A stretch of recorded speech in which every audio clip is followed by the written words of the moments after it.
10 after 3. Thank you. It's 10 after 3 in the afternoon in a very wet and windy Lincolnshire in England. If you're not familiar with England, or that familiar, I'm about 100 miles north of London, about halfway between London and York. And it is a real pleasure to be joining you this afternoon for me, this morning for you, for this session, which has come around amazingly quickly. Gretchen and I were talking about this at the start of the year, and I can't quite believe we're already at September and in the fall.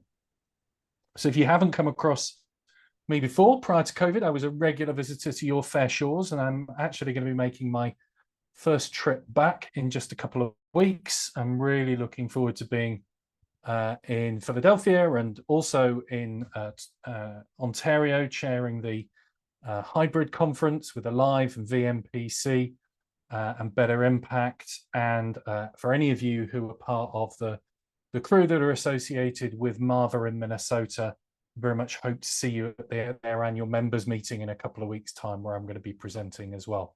So my background, nearly 30 years now, working in and around the whole wonderful world of volunteering. So I started working in student volunteering, like many of us, ended up in a role that turned out to be volunteer management, volunteer leadership, but had no idea that there was this career and this job called volunteer management. So that's kind of where I started off.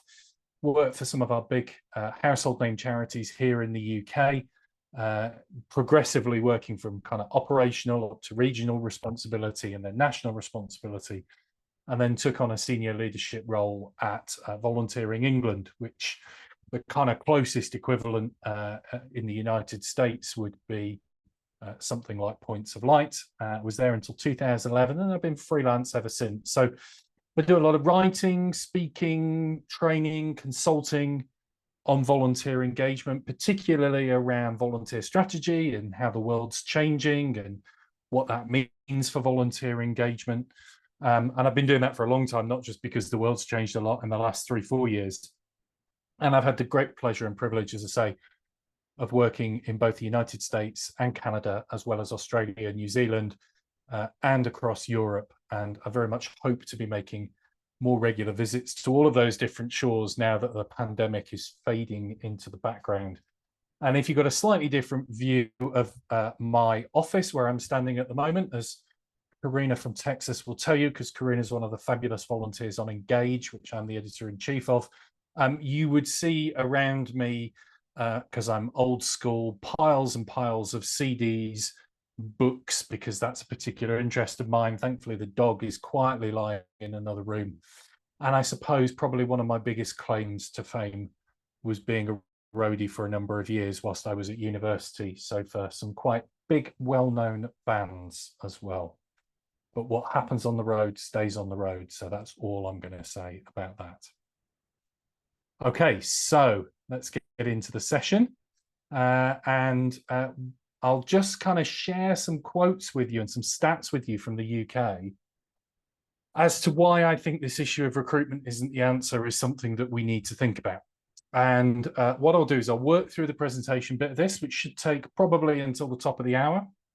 I'm quite happy then to use the last 30 minutes for questions, discussion around anything that you want to talk about. So post those questions away in the Q&A, and also if we have the opportunity later for any of you to come on, I'd be happy to take questions live as well.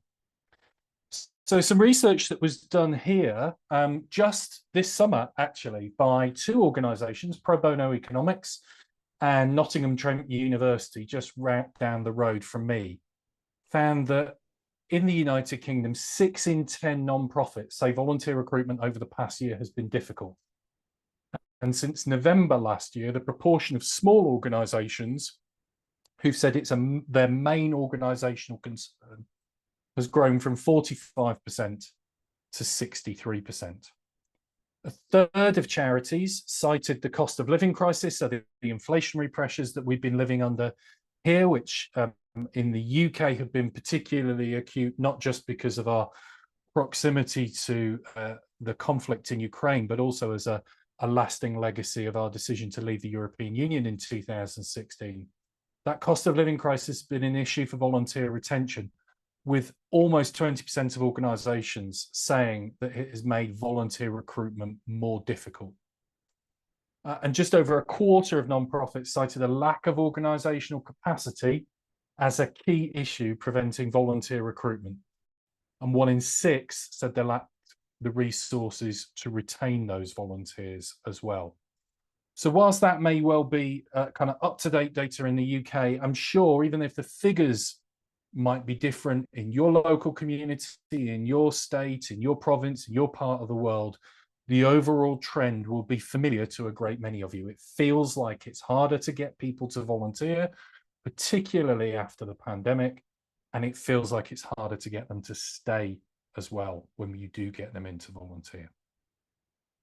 And if you don't believe me, here's some wise words from various different people around the sector. The first one's me, but then there's wise words from other people around the sector. And this was the article that I wrote last October, almost a year ago now, that kind of prompted those initial conversations with Gretchen about doing something at an Alive Academy. If the roles we want volunteers to do aren't flexible and impactful enough, then however well-crafted and fancy-looking your recruitment campaign, you will struggle to engage new volunteers. Similarly, if you're not prepared and set up to be flexible, to let volunteers take a break, to switch roles, to walk away, then your retention efforts will stall and likely fail. And I know from listening to things like the Volunteer Nation podcast, from our colleague Toby Johnson, these are issues that have been absolutely relevant. These are issues that are absolutely relevant right across your part of the world. Paul Reddish, who was a chief exec of a big volunteer involving organisation here in the UK until recently, said in an article earlier this year, it requires charities to adapt to changing behaviours around how people want to interact with their communities. And I think the existential threat that some people are saying exists to volunteering is actually not understanding that change, as opposed to people not wanting to volunteer. In other words, people want to volunteer, but if we're not adapting to the changing environment and the changing ways in which they want to give their time, we are going to struggle. I should have said at the start, all of these slides, Gretchen's got copies of them, so we will make all of these slides available. So please don't feel you have to kind of madly scrabble down everything that you see on the screen in front of you. You will get a copy after today. And similarly, in an article, again, earlier this year, Doug Taylor, who is the CEO of the Smith family in Australia, said that any organisation that wants to involve volunteers needs a different way of thinking about volunteering in the 21st century. A collective reimagining of the future of volunteering is critical to help us meet the changing environment. So in that context, I want to touch briefly on a handful of things today. I want to talk very briefly about 2 key trends that we're seeing right around the world when it comes to volunteer engagement. I want to talk about the importance of recognizing that when it comes to recruitment and retention, we are not competing with each other for volunteers. I want to talk briefly about frictionless volunteering. I want to highlight a couple of ways in which I think retention has changed and we need to rethink the paradigm that we buy into when we talk about retention. I want to talk about the importance of being flexible and the importance of us, lastly, as leaders of volunteer engagement, as volunteer engagement professionals, to get persuasive on these issues within our organisations. I fully expect that some, if not all of what I say today will resonate with you as the person leading volunteer engagement efforts in your organisation. Hopefully, it will reinforce some of the things that you've been thinking and saying. The challenge, we all know, is getting other people in our organisations to adapt, whether that's leadership, board, colleagues. We need to try and get persuasive. So I'm going to end on that kind of note about some of the things that we might do to make that happen. Okay, let's crack on.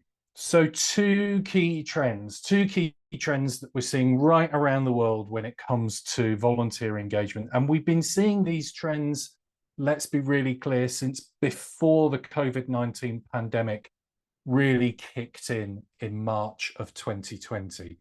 These are trends that have been playing out over many years, certainly over the last decade, the last 15 years.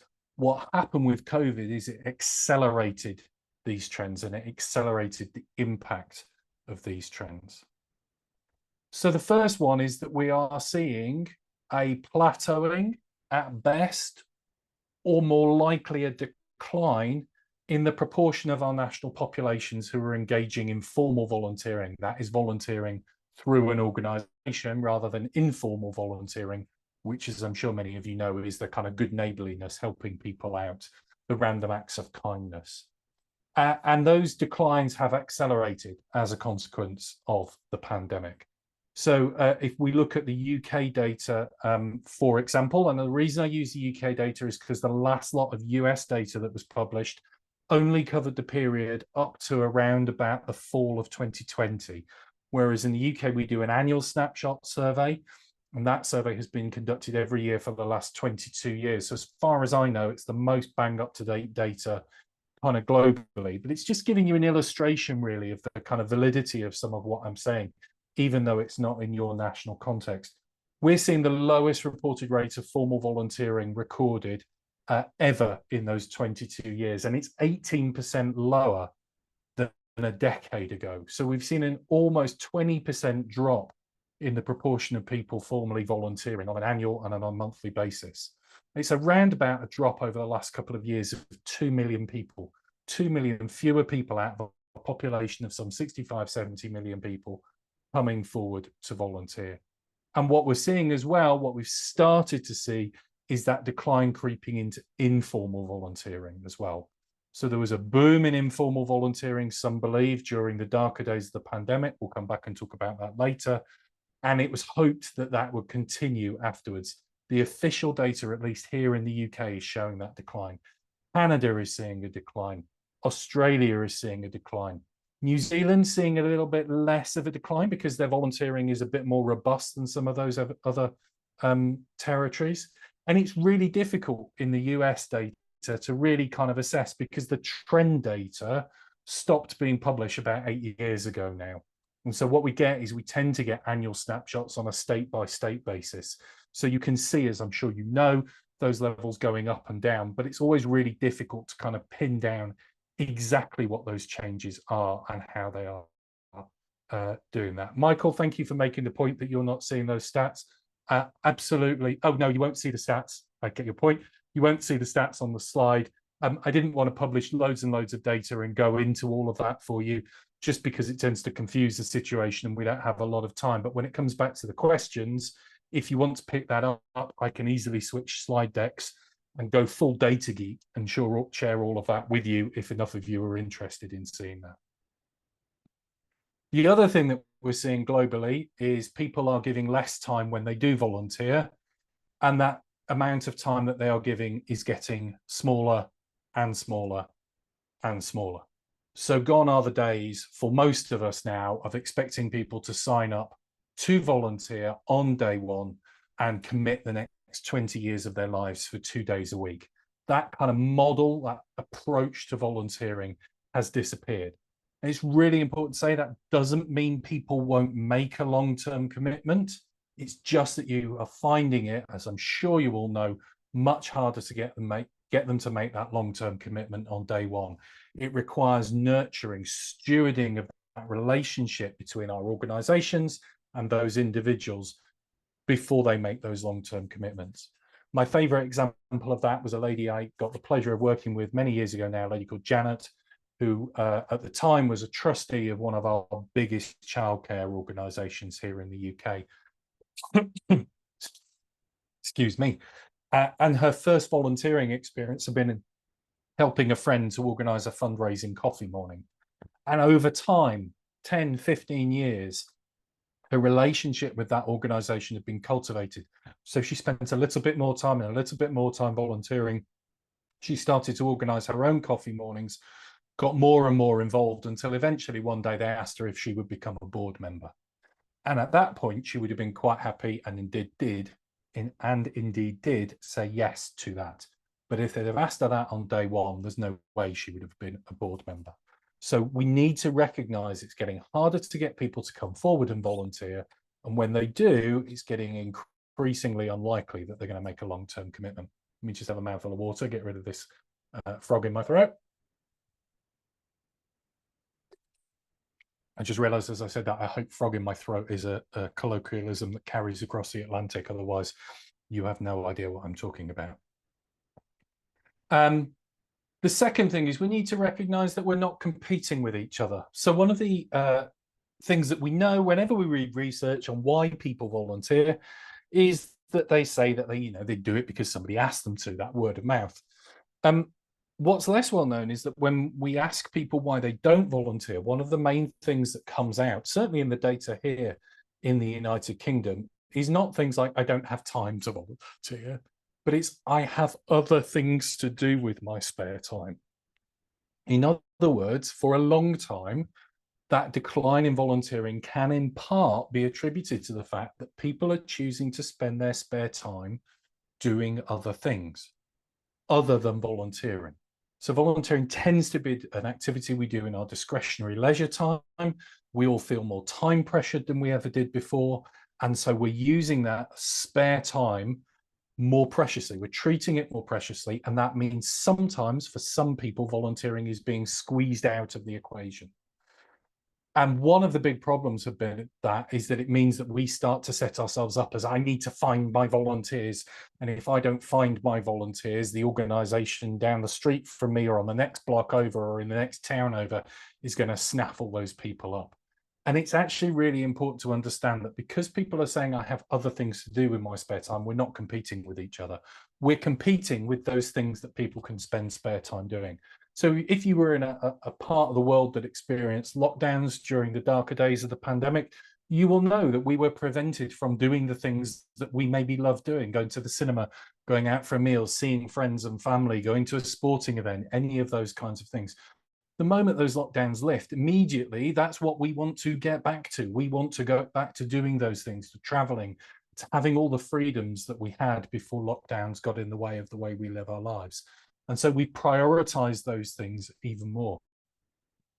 And one of the things that I think was really striking to me when I was looking into the data here was a survey that looked over a kind of 10-year period about how people spent their discretionary leisure time.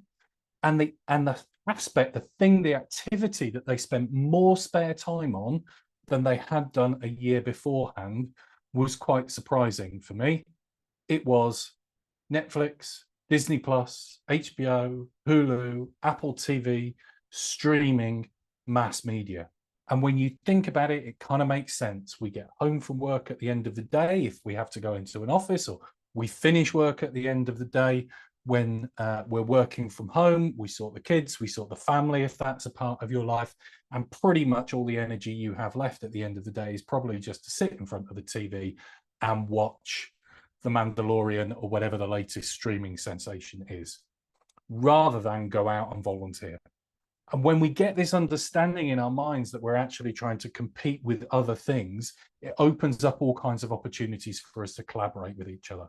So again, in our theme of recruitment isn't the answer. It's not setting up to make sure we've got the best poster or the best social media post, but potentially how can we collaborate together to recruit volunteers into our community, and they support us in ways that they want to, in the organizations that they want to, pooling our resources. This is something that colleague Karen Knight over in Vancouver in Canada has been writing about quite a lot recently. It's well worth going and checking out her blog if you're interested in that. We can talk about it in the questions as well.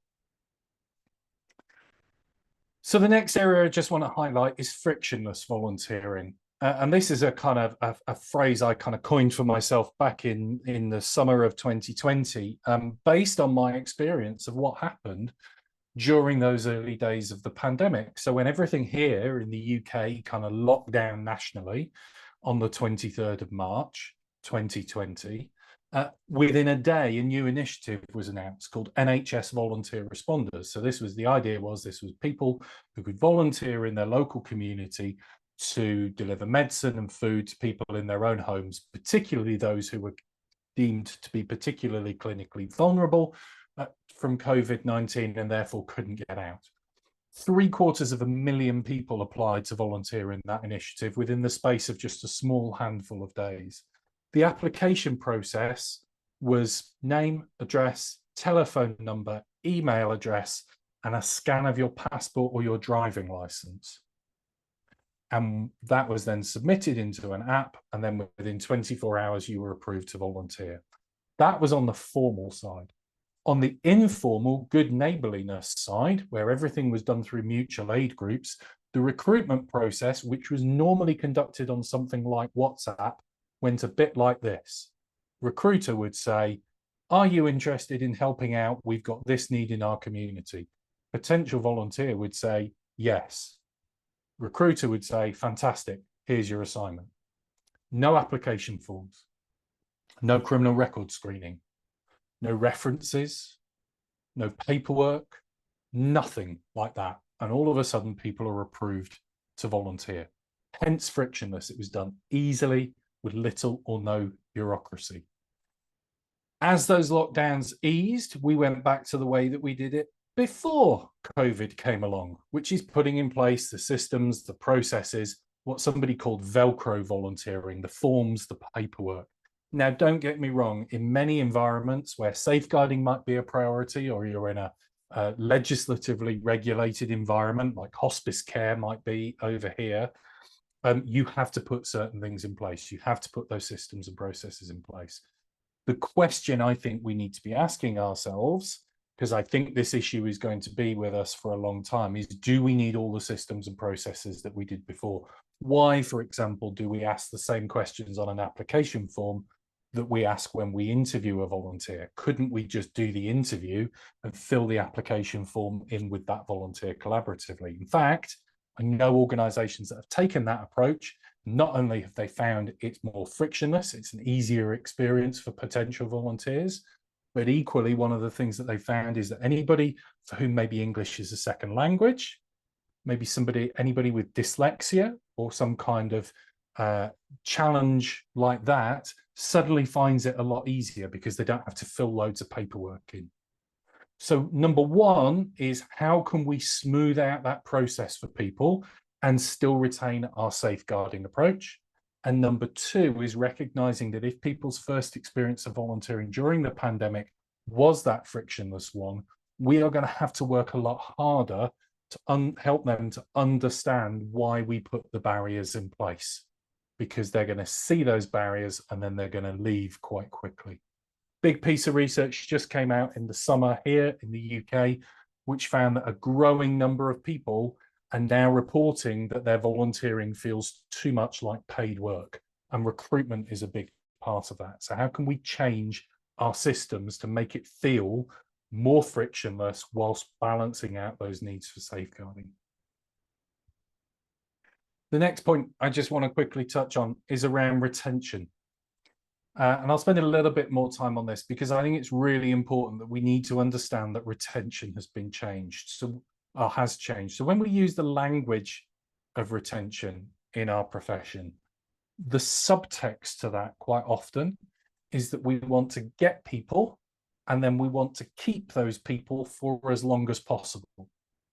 And that's fine because we've spent a lot of time, effort, sometimes money getting those people. We want to realize the value of that investment. But in a world where people want volunteering to be more flexible, we'll talk about that shortly, where people have got less time to give, where fewer people are giving time, we need to think differently about retention. And I think in the past, if we're honest with ourselves, we've had two approaches to retention that are quite closely related. The first one, and this is one of my favorite images on a slide deck that I have ever seen, is that we try and hang on to people for dear life. We just don't want to let those people go. Marla Benson, in a brilliant article about dealing with problem behavior, talks about this idea of qualified abundance. So when you're operating volunteering with qualified abundance, it means you've got plenty of volunteers to help us with our mission. If we've got more than enough qualified volunteers placed in a position that is relevant to our work, then we're never going to feel afraid to reprimand or a volunteer, or we're never going to feel forced to retain somebody who doesn't align with our organization. That's Marla's argument. The reality for most of us is that we're not in that position. We have just enough volunteers or we have not enough volunteers.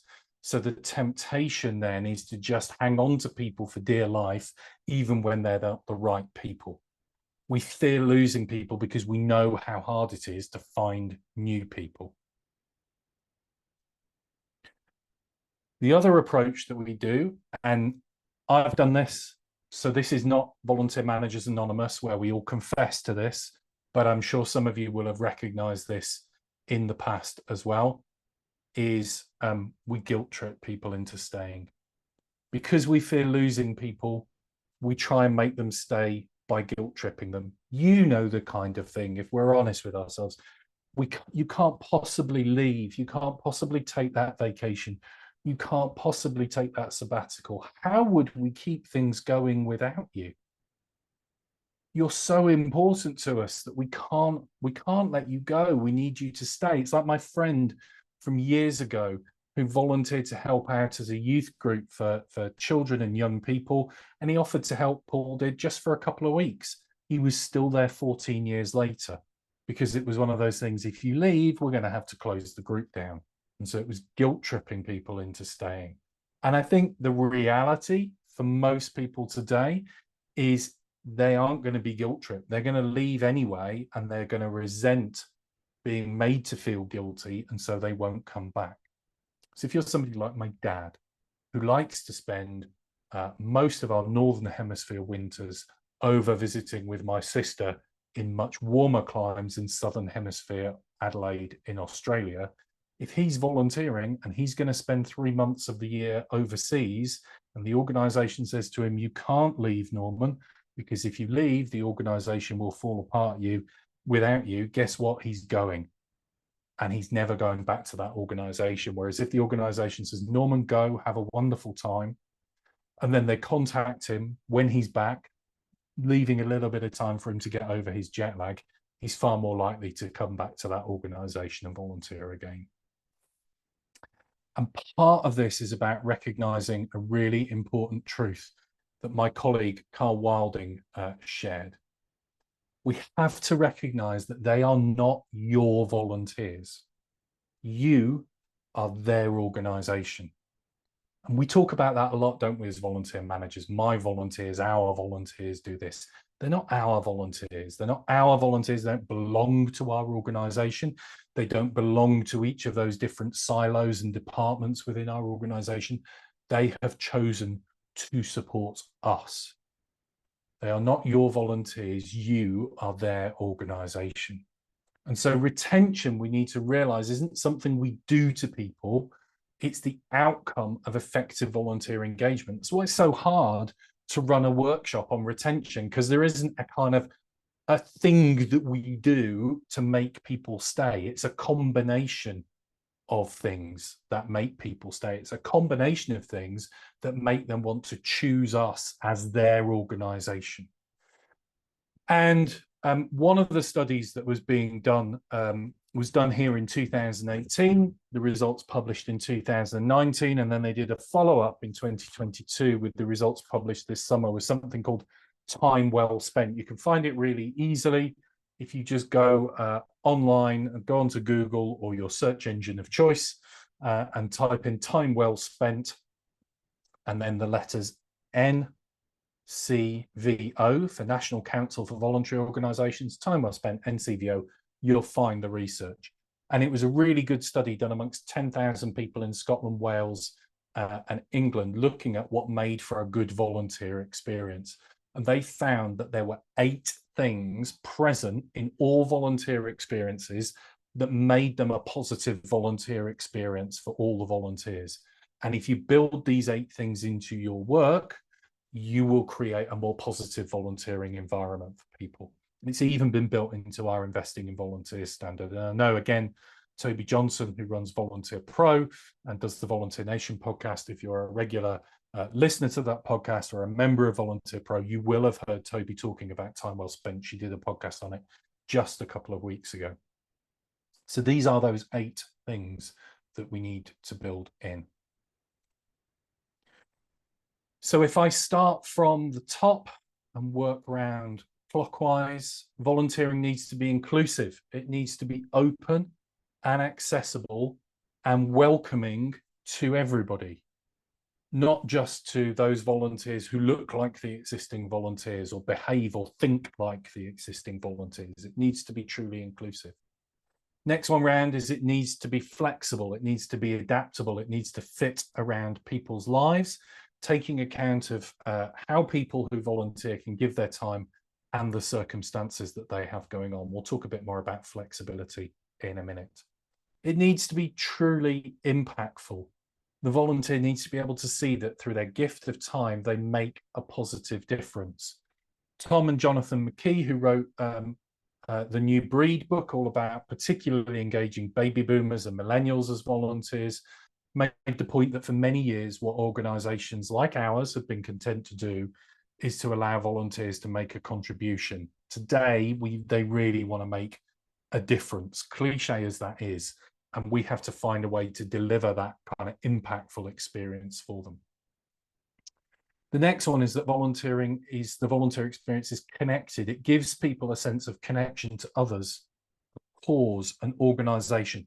They belong to something bigger than themselves in our increasingly isolated, atomized, individualized world. This sense of belonging to something bigger than yourself is really important, whether that's part of a faith community, whether that's part of I don't know, an organization that's committed to tackling the effects of climate change, because that's what whatever your passion and your enthusiasm, connecting with people with a cause that you're passionate about is really, really important. The point at the bottom is it's balanced. It doesn't overburden people with unnecessary processes and procedures. It's enjoyable. It provides enjoyment and people feel good about what they're doing. And what was really interesting when this research was launched, there was a room full of about 100, 150 volunteer managers. And the moment the enjoyable came up, everybody went, because, you know, if you're on a suicide prevention hotline, enjoyable probably isn't the word that you would use for your volunteering. So instead, let's talk about, if you're not comfortable with enjoyable, let's talk about fulfilling. Let's talk about rewarding instead. It's voluntary. People can choose to do it as well as choose not to do it. And it's meaningful. It resonates with people's lives, interests, and priorities. If you build those 8 things into your volunteer engagement work, then you will create a good volunteer experience. You create a good volunteer experience, not only will you be more likely to keep the volunteers that you've got, because they will enjoy and find it fulfilling and rewarding being there, but it's also going to be easier to attract people in as well. The next point is around flexibility. And it's really, really important in these days for us to be more flexible. Again, I'm just going to read to you a couple of quotes. They are from articles that have been written just over the course of the last couple of months, as well as some of the data from that most recent time well spent. And again, they may be UK centric, but I think you'll see your own experiences where you are in the world reflected in this. So both of the quotes are from a guy called Mark Lever. He is the chief executive of an organization called Helpforce. Helpforce here in the UK is set up to try and support and encourage more volunteering within the National Health Service. So to get more volunteers involved in healthcare. So the first quote, our research shows that the #1 barrier to people taking on volunteer roles is a lack of flexibility. 44% of the UK population cannot commit to set hours for regular shifts each week. The only thing that surprises me about that is that figure is only 44%. I would have thought it would be higher. The second quote, we shouldn't rely on outdated ways of doing things. Today's new volunteers are more likely to be younger people in employment than retired people. We must redesign volunteer roles accordingly, building in a fundamental flexibility that will allow them to offer the same high quality support within the confines of their busy schedules. Now, in that point, he talks about young people rather than older people, seniors as volunteers. But let me give you an example from a client I worked with in the last couple of years about how not recognizing this need for flexibility can turn seniors off volunteering as well. So the organisation is a horticultural one. It's a garden. And it's just outside of a large town, not a million miles away from London. All of its volunteers are retirees. They're all over the age of about 60, 70 years old. Most of those people love gardening. That's why they volunteer at the garden. Before COVID-19 came along, those people would turn up every day, and their shift pattern, they started at 10 o'clock in the morning and they finished at 2 o'clock in the afternoon. Still not entirely sure why, but when everybody came back after lockdowns here in the UK, the management of the garden changed the shift pattern. So the volunteers, instead of coming in every day between 10 a.m. and 2 p.m., now were expected to come in between 11 a.m. and 3 p.m. And they got a lot of volunteers saying, I'm not coming back, and a lot of volunteers who did come back who left. And they couldn't understand why this was the case. And so as I was talking to them, what became apparent when I was talking to the volunteers, what became apparent was that for most of those volunteers, they were retired. And one of their responsibilities, one of the things that they took up their time, was sometimes looking after their grandchildren. And a particular thing that they did was take their grandchildren to school in the morning and pick them up from school in the afternoon, so that their children, the grandchildren's parents, could go much more easily to and from work. Most schools over here in the UK kick out at the end of the day around 3:30, 3:45 in the afternoon. So just by shifting that shift pattern 1 hour later in the day, meant all of a sudden these seniors were facing a difficult decision. They could no longer volunteer right up to the end of their shift and make it across town to pick the grandkids up from school. In fact, it wasn't a difficult decision, because for most of those seniors, most of those volunteers, their grandchildren were more important to them than their volunteering. So just a little change like that in terms of inflexibility can have a big impact on an organisation. What's really important, though, is particularly amongst non-volunteers, this issue about flexibility may be more about perception than reality. So in the Time Well Spent study that was published in June of this year, 14% of people that they spoke to who do not currently volunteer, 14% said that a lack of flexibility would be a barrier to them volunteering. They wouldn't volunteer because they didn't think it would be flexible enough. When they spoke to people who currently volunteer, 82% of them said that they were happy with the flexibility offered. So what that shows to me is that people's perception of volunteering is different from the reality. They fear they're going to get locked into a regular, time-intensive schedule when actually organisations are offering a reasonable degree of flexibility. So all of this is building to this point of saying recruitment isn't the answer, in the sense that if we just try and put more recruitment messages out there, make our posters and our social media posts look more attractive, we're not necessarily going to succeed. There's fundamental change that we need to be making in our organizations and between our organizations.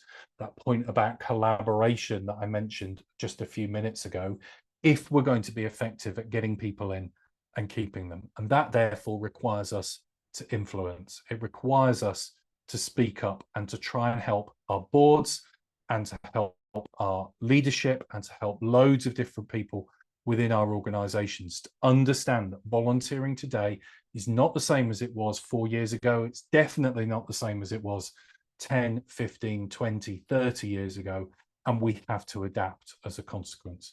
So we have to get persuasive. You, me, all of us, we have to get persuasive.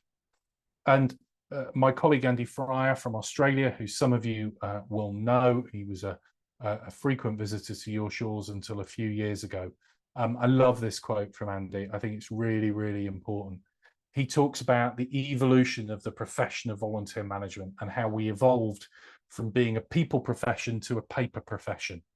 An evolution that moved us away from having a focus on the volunteer to one where our focus is now on the process. We're more obsessed with the systems and processes and the admin and the paperwork than we might be on the people. And he argues that for a while we got that balance right, but it's gone too far. either because we wanted professional credibility by aligning with the worst elements of human resources. Whatever the argument was, we've gone too far. Andy's argument is that we need a new evolutionary direction. We need to find ways to become a persuasive profession. We need to learn to influence and to develop key relationships instead of simply just constantly trying to add another volunteer to the team over and over and over and over again. And so part of that is about understanding, this is a big thing for me about influencing, is why actually do we involve volunteers in the first place in our organizations? And it's one of the questions that I try and get to the heart of early on in every single kind of consulting project that I do, because in most cases, most organizations have either never really thought about this. Well, we're a non-profit, so we're kind of supposed to have volunteers, aren't we? Or they've thought about it, well, we're never going to have the money to pay people to do everything, so we've kind of got to have volunteers, and that's fine, except most nonprofits aren't set up with this explicit intention to involve volunteers.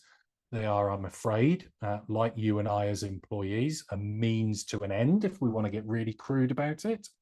And the argument that says we don't have the money available and therefore we have to have volunteers kind of isn't really a motivating recruitment message. It kind of implies that if money appears, the volunteers will go. They're kind of a second choice option.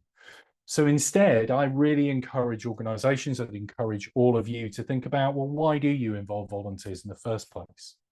What does your leadership think about that? What does your board think about that? What do your volunteers think about why you involve volunteers? What do your clients, if you have clients, beneficiaries, customers, whatever term you use? What about your paid staff colleagues, if you have them? It's really interesting to begin to uncover this. What is it that volunteers bring to your organization that paid staff don't or can't bring to your organization?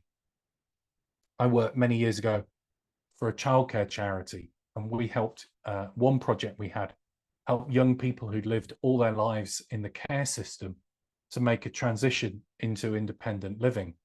So these young people had lived with foster carers or in care homes, and then at 18, they're expected to kind of go out and live on their own.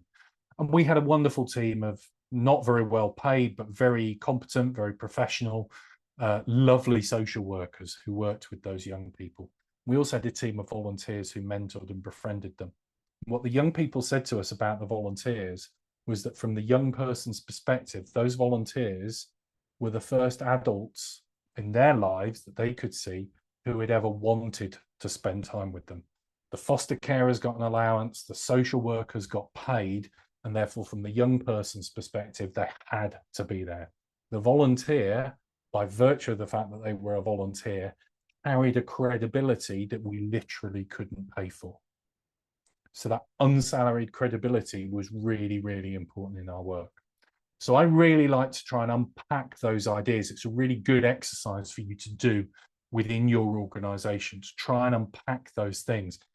Come up with a statement, maybe 4 or 5 principles, fundamentals of why you work with volunteers that can really help to open up loads of different opportunities and debates and discussions, get everybody on the same page. Organizations that have done it, like it's built into their onboarding and induction processes for all their volunteers and all their paid staff. It gets built into recruitment and selection for new paid staff coming on board so that they understand all of this.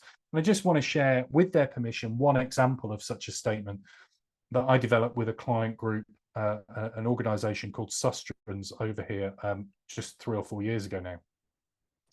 And these are the things that they came out with. So they said, for us, volunteers help to broaden our voice and our reach, enhancing the credibility of our work and enabling us to be for everyone. That's their DEI strapline, for everyone. Volunteers connect us to places, people, and society, building the capacity of local communities through their passion for and knowledge of where they live. Volunteers bring flexibility, knowledge, and skills that we would struggle to access in any other way. Volunteers are critical friends, informing us, but also keeping us accountable. And volunteers have a long-term commitment to place, helping to ensure the legacy of our work. So for an organization that does relatively short-term interventions through paid staff in the local community. It's the people who live there who are passionate about that community and ensure the legacy of that work. So in terms of an action from today, if you haven't got such a statement or you haven't got one that's up to date, really, really encourage you to look at that. The late, great Susan J. Ellis wrote a fantastic book called From the Top Down, which is all about helping chief execs, executive directors, chairs of boards to understand how to create a positive volunteering environment and culture in their organizations. I was fortunate enough before she passed a few years ago to work with Susan on the UK version of that book. And it's one of the things that we encourage people to do right at the start of that book is help people is to go out as a senior leader, but you can do it as if you're not a senior leader, if you're just quote unquote the volunteer manager within an organization, you can go out and you can do this process yourself. So as I started with some wise words, I want to end with some wise words. And it's a quote that's widely attributable to the great theoretical physicist Albert Einstein. And it says that the significant problems we face cannot be solved at the same level of thinking that we were at when we created them. Recruitment isn't the answer to the challenges that we face at the moment, because just doing more of what we've always done will no longer get what we've always got. We can't have a shinier new poster or a shinier new social media message. We have to take a fundamental look at how our organizations are structured, how volunteers are involved within that, understand the audience in our community and how they want to give and how they support, and come up with a much more collaborative way of doing that by addressing many of the points that I've talked about as we've gone through. I'm quite happy in a second, Gretchen, to throw that open to questions and discussion from people. Just some questions that you might like to think about in terms of this as you're pondering on these topics, both for this Q&A, but also afterwards as well, is how are these issues manifesting in your organization and your setting? We've got a lot of people on this call today. Many of you may be fully aware of this and fully adapting, in which case that's great. You've got loads of learning that you can share with other people. Others of you may be coming to this relatively new to some of these concepts, in which case, you know, it might be about discovering what have you done to adapt, if anything, what needs to change to help you to adapt, and who do you need to influence in order to make that change happen. I'm going to stop the slide share at that point. I kind of got a quick look at the questions or the points that were coming through in the chat as we went through, but we have just over 30 minutes for Q&A and any discussion that we can make work as well. So have we got stuff in the Q&A, Gretchen? Thanks, Rob. I have a great comment, which maybe you'd like to address, and I'm sure Stacy is not alone. And she says, we've seen increases when you're talking about, you know, increased paperwork or more paperwork, yes, you know, than people. And we've seen increases in the waiver itself and the information we require.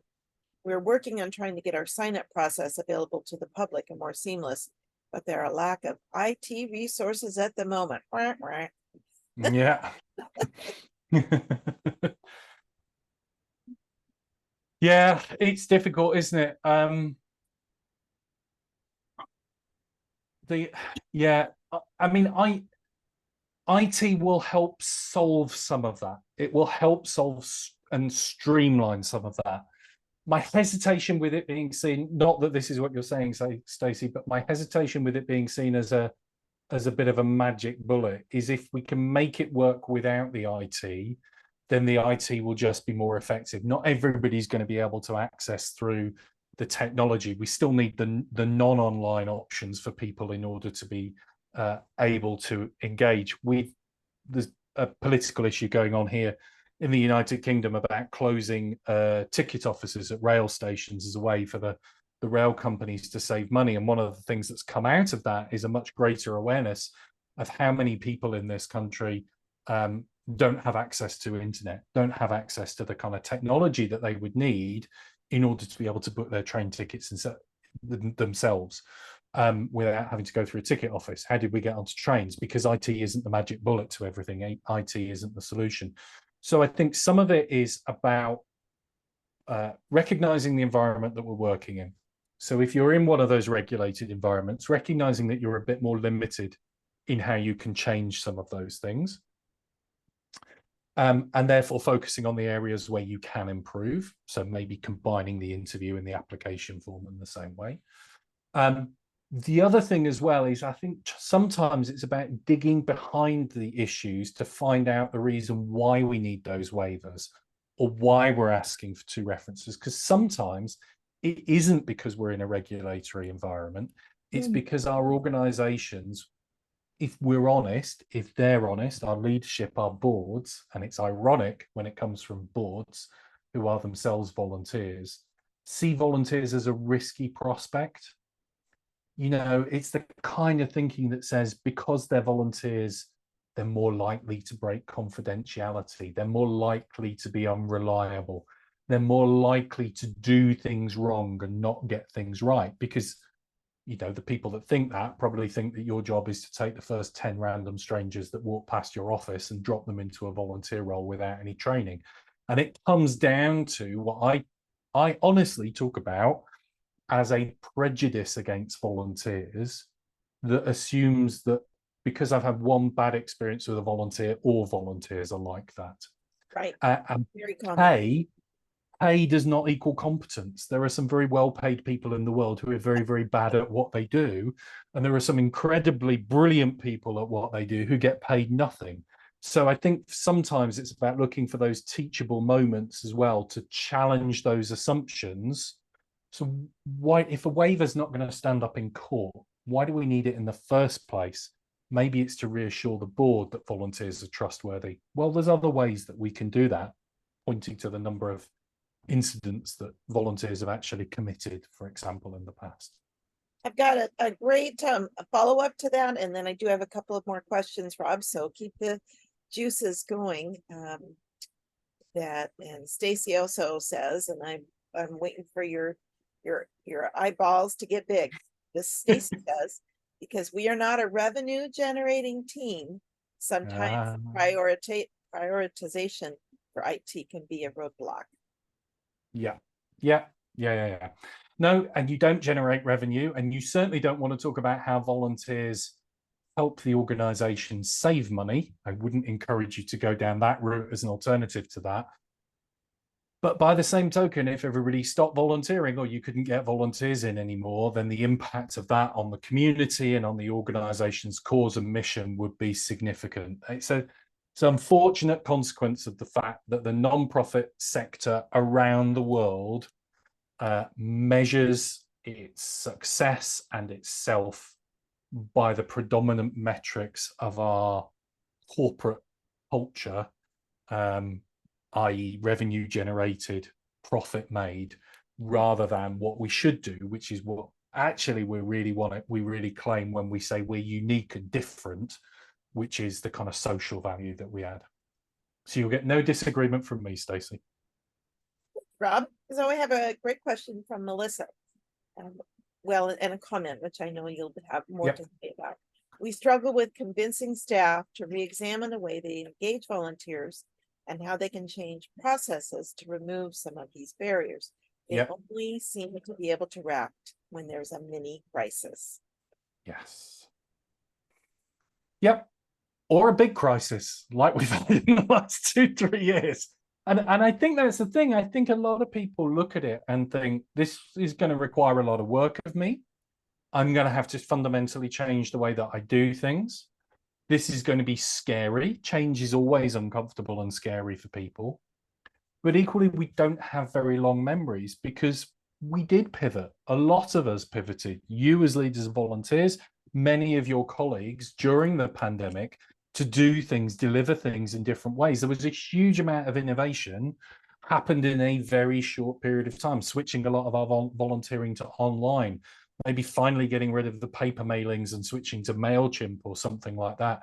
So I think it's just reminding people this doesn't have to be huge and scary. It's just about making some incremental changes because let's face it, you can just go, okay, I'm going to ignore this completely.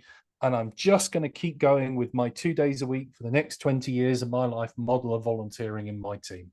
and you'll have some success, but that success will get smaller and smaller and smaller every year. And if you don't do it now, you're going to be behind in a few years' time. So it's about encouraging people to see some of the changes that they can make, the small changes, and then when they see the impact of that, they become more enthusiastic about making more and more.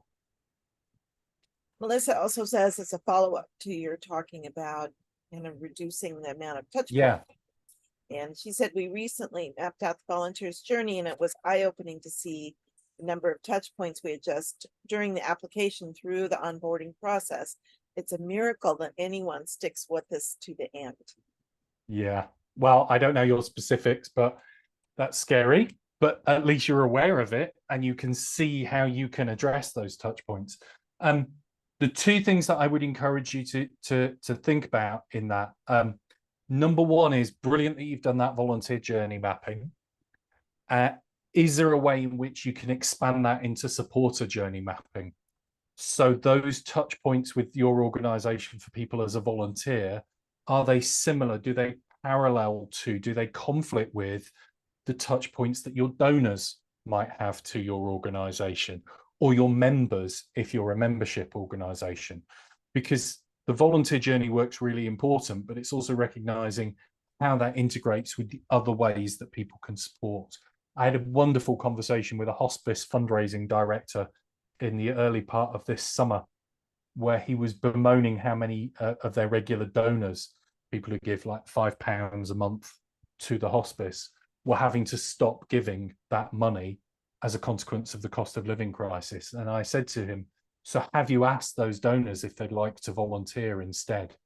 And he looked at me like I'd made the most outrageous suggestion.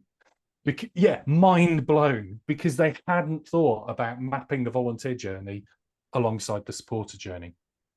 The other one that I'd encourage you to think about in that, Melissa, is if you can get hold of it, it's a bit hard to find these days. There's some really good work. It's a good book. It's called Moments of Truth. And it's by a guy called Jan Carlsen, who was the chief exec of the Scandinavian airline SAS in the 80s. And it's all about customer service. And the idea of moments of truth is that customer service is subjective. What you see as good service will be different from what I see as good service. And that we only have that one opportunity to deliver that good impression. So it's about looking at all of those different touch points you have and what are the moments of truth that create a positive experience. So it's not about things like saying, well, when somebody first calls our organization, we have to reply by email within 48 hours, or we have to answer the phone within 5 rings. But how are we empowering people in our organization to take the action that might be needed to deliver that really good moment of truth so they go through it? That's a whole separate workshop, but it's well worth having a look at. Got a great comment here from Nicole. Hey, Nicole. Hey, Nicole. She says, our staff says they need more volunteers, and I provide opportunities for them to have volunteers help. And either one, they don't want to delegate, or it isn't the type of volunteer help they want. Yeah. The challenge is their supervisors filter my messaging, why I suggest that perhaps the volunteers you are looking for aren't the ones you are actually in most need of. Yeah. Yeah. And I would even start that conversation with them from a different point of view, is that when they say they need more volunteers, and you may be doing this, Nicole, but is to start with, what is it that you want to achieve? What's the outcome that you're looking for? Because it's not about more volunteers in many cases, it's about the impact you want those volunteers to have and the outcome on the organization. Once you've got that clearer, once your colleagues have got that clearer in their minds, that really, really helps you to help them to find the right kind of volunteers who are going to find it a positive experience and deliver better, rather than just, as most people who don't live and breathe what we all do think, it's just a case of throw more volunteers at it and we'll solve the problem. And which we all know doesn't work. Thanks, Nicole. Another great follow-up and comment and question in that same vein from Alana. I am part of a small nonprofit. I have a great volunteer presence. However, administration wants more and more volunteers. Sounds great. Recruitment is ongoing. However, we are small in space and want to value volunteers' abilities and their time. I have found when we have too many volunteers, some may feel less needed. How do I Yeah. approach this not as a way of not wanting more volunteers, but a way to value our volunteers' time? So I think, again, a part of it, Alana, is starting with that thing of what is it that you want the volunteers to achieve?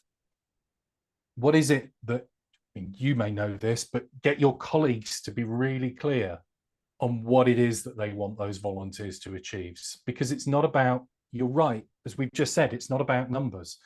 There's the worst thing you can do. Let me phrase that slightly differently. There is too much research on the motivation to volunteer. I think every single volunteer's motivation can be boiled down to two things. There's more to it than this, but there's two things at the core of every volunteer. I want to make a difference and I don't want to have my time wasted. So if we're bringing people in at a volume that means that some of them are not making a difference and or having their time wasted, we're going to be ineffective at engaging those people. So the key thing is to say to them, what is the impact that we want, and then design the roles around that, and then kind of tweak and adapt as we go through. That way, you'll get the right number of volunteers to deliver, or you're more likely to get the right number and the right kind of volunteers in order to be able to plug that gap, and people will have a more fulfilling experience coming out of it. There's a great comment here from Rochelle. Yeah. And maybe this is something that you could speak Yeah. to. Alana says, thank you. Rochelle says, in hospice here in the States, and I'm assuming this is for most of them. In hospice, the list of requirements is long. TB tests, vaccinations, etc. I had several volunteers walk away. And I think there are many volunteer roles where maybe people are working with children or people in crisis, where there are absolutely some things that, yes, before you can volunteer, these things need to happen. Yeah.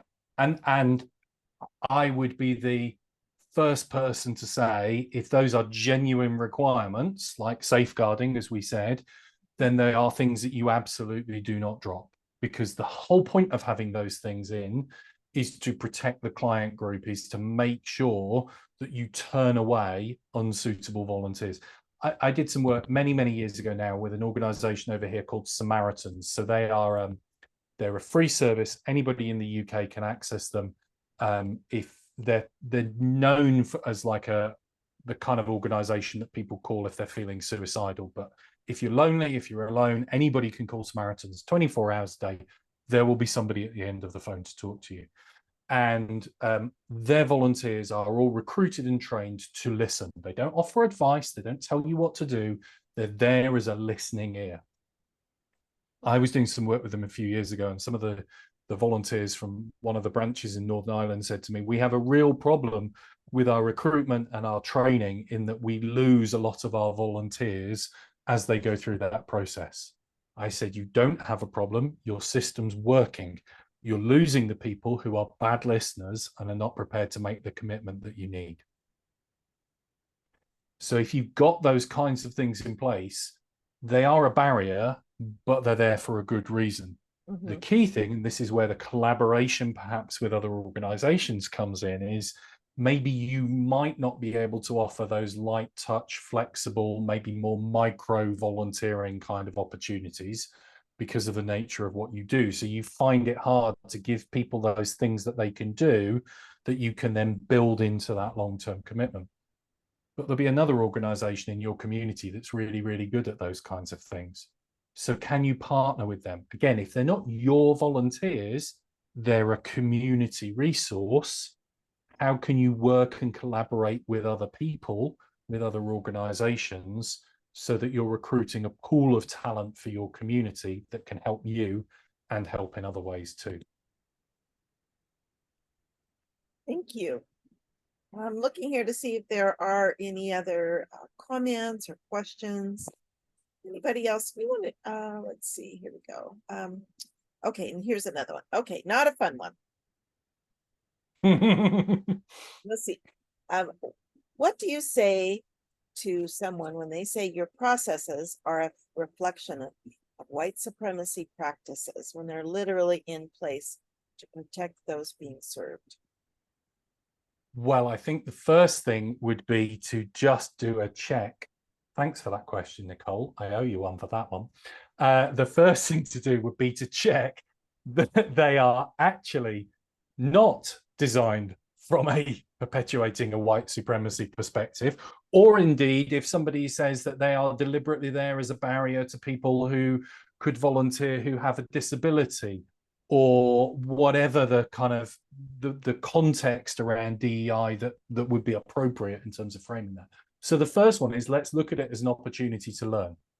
Let's look at it as an opportunity to reflect and see if there are things in there that we never really thought about. The second element then is, if they are there for good reasons in terms of protecting clients, then you have to have that conversation with people. You have to be really open with them, either about what your legal responsibility, your ethical, your moral responsibility is to that client group to protect them, and therefore how that outworks. And the fact, if you've done the work in the first place of checking your practice, isn't discriminatory. I always say this when I talk about saying in recruitment, you want to have an idea of who your ideal volunteer is. Who's going to be the ideal volunteer for the role that you're recruiting? Because if you know who that person is, you're going to be able to find them much more easily. So if you need a driver, it needs to be somebody with access to their own car who has a clear, valid driving license. If your answer to that question is somebody who has access to a car and a clear, valid driving license and is white, then you've got a problem. So check that assumption first, check those kind of implicit biases in your process. And so long as you have, maybe get somebody to do that for you and do that with you as well. And then if you're reassured that you're not putting those things in place for the wrong reasons, you've got a much firmer footing to explain why they're there. That doesn't mean people are always going to be happy, but that would be my advice. It's not an area I'm an expert in. But that would be my advice. Great comment. Thank you, everyone. All right, we've still got a few more minutes for questions, and Rob, just so appreciate your time. Oh, pleasure. I think, my question is, I know it's probably 7 or 8 years ago that idea started floating around is, what if you could just look it up on your phone and you're walking down the street and you're like, I want to volunteer, and you could just push on something and there's like, oh, 2 blocks down, they're looking for people to come do X. And I have thought about that, and I was just thinking the other day, I wonder if there are really organizations that are doing, that really drop-in kind of piece. And, what have you heard? What's your experience to that? And, and I think the magic for all of that is, how can we convert those one-time volunteers into people that come back? Yeah, sure. So I think some of it's about relationship building. So it's about, how do we, if we've got somebody, a lot of those light touch things quite often are related to fundraising and income generation. So if your organization, I'll use the UK here, when we do the London Marathon every year, most of our big charities will have what they call a cheer squad. They'll stand at the side of the road clapping anybody who runs past with that charity's t-shirt, tabard, whatever on. Yeah. It's really great. Like, literally, people can just turn up on the day and do it. Really light touch volunteer role. The key thing is to get alongside those people, ideally have other volunteers alongside those people, so that they understand A, the cause that they're supporting, and B, the impacts of what they're having, and see that there are other ways that you can get involved as a volunteer with that organization. Will you take the majority with you? Will they go down that journey to become the board member in 15, 20 years' time? Probably not. But investing that time and effort when you've got that touch point with somebody is really, really important. And I think we kind of devalue it. We don't really put the effort in. We kind of see it as a short-term one-off. We don't see the journey, to use the question from earlier, to get them to that longer-term point. That said, I don't think the infrastructure always helps us with that. And I don't think the way that we think about volunteering always helps us with that. So we had an initiative for the King's coronation, or around the King's coronation. We got an extra public holiday this year for the King's coronation earlier this year. And we had an initiative called the Big Help Out. So the idea was organizations could put opportunities up and people could, through an online system, kind of sign up and turn out and do the activities. Sadly, they didn't really gatekeep the opportunities, the activities very well, because there were things cropping up there like anti-royalist protests and things like that, which wasn't particularly in the spirit of it, but let's just go with it. But what the system didn't do was it didn't leave enough time for the infrastructure, for the volunteer centres, for the volunteer involving organisations to build the opportunities around that. So it ended up kind of falling a bit flat, really, because all of a sudden here's a public holiday. Well, why would people volunteer on a public holiday? Why are we expecting the volunteer manager to rock up on a public holiday? Are they going to deal with everything all on their own? Can we cope? It's a bit like employee volunteering. Can we cope with 1,000 people descending on us on a day to do a particular team challenge? So I think those initiatives are all very well intentioned, but at scale, they're difficult to make really work very effectively. Thank you. And Stacy has a great comment to that. And she says, when we use services like what you're mentioning, what I talked about is being able to walk in, pull it up on the phone. We've experienced a high rate of no-shows. They aren't really invested in what we do. So therefore, it is easier for them not to show up. Yeah. Well, it's like I quite often do trainings, webinars like this in the UK, and they'll be offered free to people, and you'll get a 50% turnout rate because they don't value it because it's free and they don't see it as kind of significant and important. And it's the same kind of concept. So I would agree with you. I would absolutely agree with you on that. It's really difficult. You're not going to change the world in an afternoon for most people. Right. And then, the weather will suddenly be lovely and everybody will go off and do something like that. And, or another event will suddenly crop up. There'll be a surprise gig from a big artist, and you just can't control for those variables. Exactly. But that said, if Paul McCartney showed up at an event, well, if next month, Gretchen, we get to Hamilton, Ontario for the hybrid conference, and we find out that the Rolling Stones are doing a secret gig in Toronto, the hybrid's not happening. We're going to see the Stones in Toronto.